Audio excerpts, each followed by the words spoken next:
A Comissão de Constituição e Justiça da Câmara voltou a debater uma PEC que prevê a execução antecipada da pena. No colegiado do Senado, uma matéria com o mesmo objetivo, mas redação diferente, também vai ser pautada. O debate surge no Congresso depois de o STF votar contra a prisão, após condenação em segunda instância. Para analisar o assunto, nós contamos com a presença do advogado criminalista e professor da UBRA, professor André César. Seja bem-vindo, professor. Boa noite. Bom, essas duas PECs que tramitam no Congresso, com textos diferentes, Congresso e Senado, que permitiriam a prisão após condenação em segunda instância, mesmo se aprovadas, teriam suporte na Constituição? Se discute se seria uma questão pétrea ou não. Como é que a gente pode entender, professor? Bom, as duas PECs estão direcionadas para a alteração do inciso 57 do artigo 5º da Constituição, que está dentro das garantias individuais. Neste momento, a CCJ, a Comissão de Justiça, está discutindo a admissibilidade. Pelo que se tem notícia, já se perpassou os obstáculos para que houvesse o encaminhamento da discussão da PEC, que agora vai para o mérito. Bom, o artigo 5º, então, nesse inciso 57, ele estabelece exatamente a presunção de inocência, depois travada como a presunção de não culpabilidade, que é justamente o ponto que se estabelece para a possibilidade ou não da prisão a partir do segundo grau. A própria Constituição veda a alteração, a abolição de cláusulas pétreas. E lá na relação do artigo 60 consta exatamente garantias individuais, onde está incluído, então, esse inciso 57 do artigo 5º. Pois bem, surgem, então, duas discussões, Sim. mas elas relacionadas ao mérito. Se o texto, o mérito de qualquer de uma das PEC faria com que houvesse a abolição de algum direito, de alguma garantia individual, e é aí que se trava a discussão.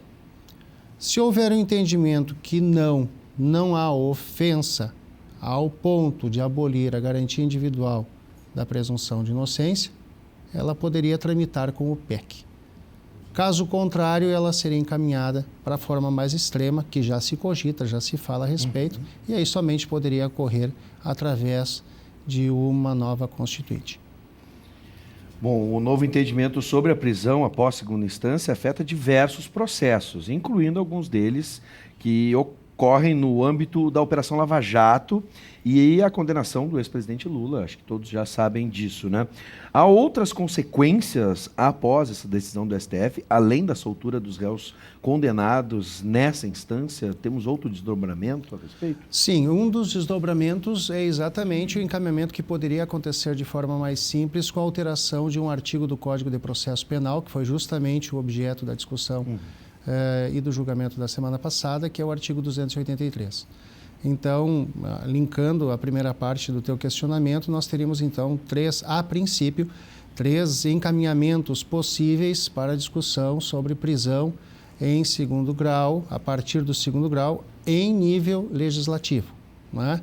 Seria a alteração do artigo 283 do Código de Processo Penal, as PEC que estão sendo encaminhadas e a situação mais extrema que, por enquanto, não passa de uma mera cogitação. E, inclusive, sofrendo críticas de comentários, porque estaria relacionada a uma casuística que seria o julgamento do STF na semana passada, que teria também a casuística da soltura do ex-presidente.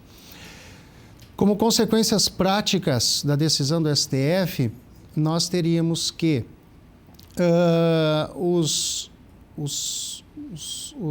as pessoas, os condenados desde o primeiro grau e permanecessem soltos durante todo o processo, permaneceriam como tal. Nós precisaríamos de uma outra fundamentação, acaso se pretendesse a prisão a partir do segundo grau da forma em que está, sob outro fundamento.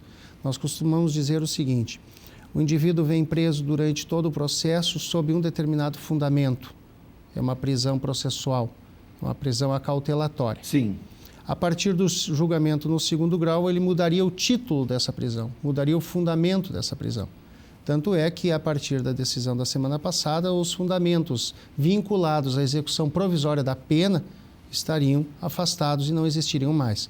Por conta disso, então, esses indivíduos seriam soltos por não haver o fundamento da execução provisória da pena para mantê-los encarcerados. E então, nesse caso, para que as pessoas possam entender, a soltura ela não é imediata. Ela tem que passar ainda por uma observação do juiz para que ele determine se deve ou não manter uma prisão de uma outra espécie, não ser mais cautelar e sim um outro tipo de prisão. Apenas para as pessoas entenderem, porque a ideia que se deu para muitos é de que a partir do que o STF disse, todos estariam liberados, todos estariam soltos. Como é que se faz esse processo de soltura a partir desse entendimento? A partir do entendimento, se o fundamento da prisão for exclusivamente a execução provisória da pena, ele deixou de existir. Perfeito. Agora, se analisando a situação em função de vários fatores, por exemplo, essa decisão não alcança o preso que já tem condenação e está cumprindo condenação definitiva. Ele pode estar preso em um processo por conta de execução provisória, mas ele pode estar preso também por fundamento de outro processo em que já tem a condenação. Então, esse indivíduo não vai ser posto em liberdade. A gente tem a circunstância de que possa existir fundamento para a manutenção de preventiva, que é o que geralmente acontece quando ocorre a sentença do primeiro grau, em que os motivos determinantes para a prisão ainda permanecem e são contemporâneos à sentença. Também esse indivíduo vai permanecer preso. Mas se for exclusivamente pelo fundamento da execução provisória da pena, esse sim não tem mais fundamento para permanecer preso e será posto em liberdade. Existe uma relação com o tipo de crime? Se, por exemplo, o preso oferece algum tipo de perigo à sociedade, ele pode ser mantido preso? O primeiro fundamento, que seria aqueles semelhantes ao da cautelaridade, mas semelhantes ao da preventiva ou da própria preventiva, poderiam ter relação com a condição pessoal do indivíduo. Sim. Os tribunais sustentam, e a orientação jurisprudencial, de que a condição pessoal favorável isoladamente, ou seja, por si, não é suficiente para colocar alguém em liberdade, sob fundamento de preventiva. Sim. Certo? Mas muito se tem em relação à gravidade concreta do crime, não a gravidade abstrata, mas a gravidade concreta. Ou seja, por um princípio constitucional também, já que estamos falando em dispositivos constitucionais, toda decisão do juiz deve ser fundamentada, inclusive isso consta do texto constitucional e do próprio artigo 283, sob o aspecto de fundamentar a prisão do indivíduo com situações específicas a ele relacionadas e fundamentos direcionados ao caso concreto. Nada de abstração. A abstração nesse aspecto, seja pela gravidade do delito ou por qualquer outra circunstância, ela não é suficiente por si para manter a prisão do indivíduo. Bom, agora, uma dúvida recorrente da população em geral é se a decisão tomada pelo STF significa que todos os presos criminais devem chegar até a última instância. As pessoas costumam dizer, mas só quem vai chegar nas últimas instâncias é quem tem condições, quem tem bons advogados, enfim. Como é que a gente pode entender essa questão? Qualquer tipo de crime passa pela primeira, pela segunda instância e vai se imaginar que possa chegar até o STF em algum determinado momento? As pessoas estão ouvindo muito a expressão trânsito em julgado e, de repente, esse esclarecimento seja importante. O trânsito em julgado significa dizer que aquela decisão é definitiva. Seja porque não cabem mais recursos, que é o caso de se chegar ao STF, seja porque em algum momento da fase recursal ou a defesa não recorreu ou por qualquer motivo esse recurso não foi conhecido, não foi recebido e, portanto, não foi processado nem julgado. Então, a partir da sentença condenatória de primeiro grau, a qualquer momento pode acontecer o trânsito em julgado. Sim. Existe um princípio que é o princípio da voluntariedade e oportunidade, em que a parte, o acusado, pode oferecer recurso. Ele não está obrigado. Então, ele pode ter uma sentença condenatória no primeiro grau e não recorrer ao Tribunal de Justiça ou ao TRF aqui em Porto Alegre, por exemplo. Como ele pode seguir os recursos até chegar no STF. Então, o trânsito em julgado não acontece somente depois do STF.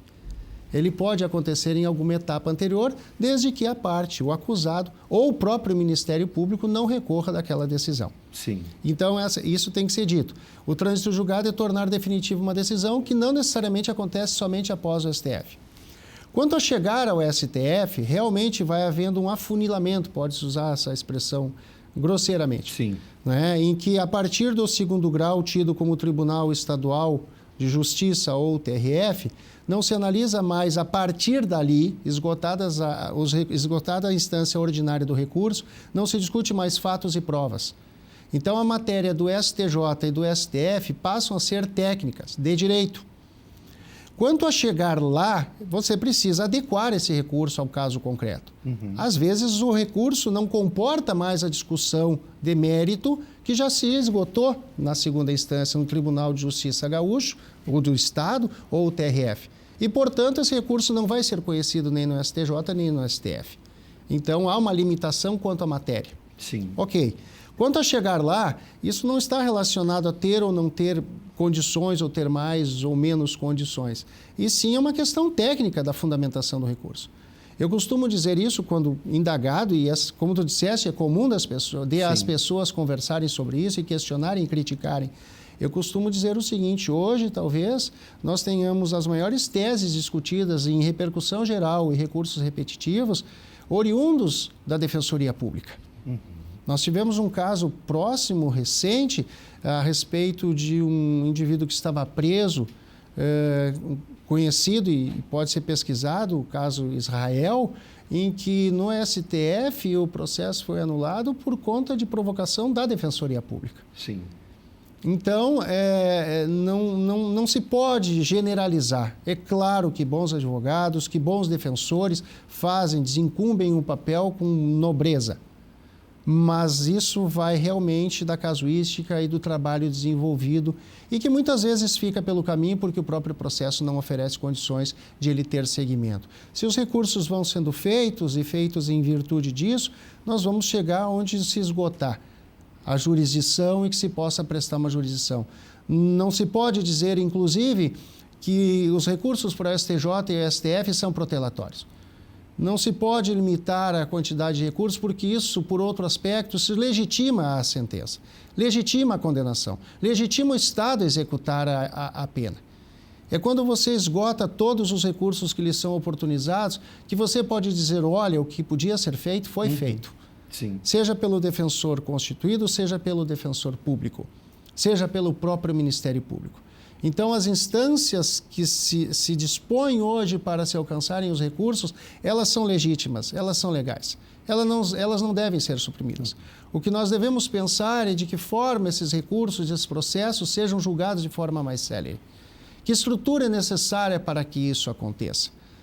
Não podemos, nós tivemos um caso concreto, que não é a situação de nos reportarmos, e que eu levo, né, que é justamente isso. Situação específica de uma menina que foi condenada a 13 anos e meio e teve uma reversão de decisão no STJ. Se nós não tivéssemos o STJ, ela teria sido mantida condenada em definitivo, com 13 anos e meio, e precisamos do STJ para dizer que não era aquele crime sobre o qual pesava a pena que ela estava cumprindo provisoriamente.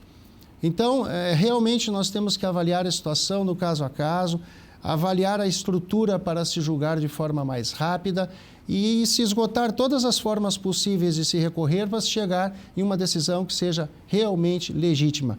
Esteja ela amparada ou não na prisão de um indivíduo e se essa prisão também vai ser fundamentada ao ponto de se tornar legítima no momento em que acontecer. Professor André César, sempre é um prazer recebê-lo. Muito obrigado por mais uma aula que tivemos aqui e fica aqui o convite e mais uma vez o nosso agradecimento para um próximo encontro. Obrigado. Seja sempre bem-vindo, professor. Sempre à disposição.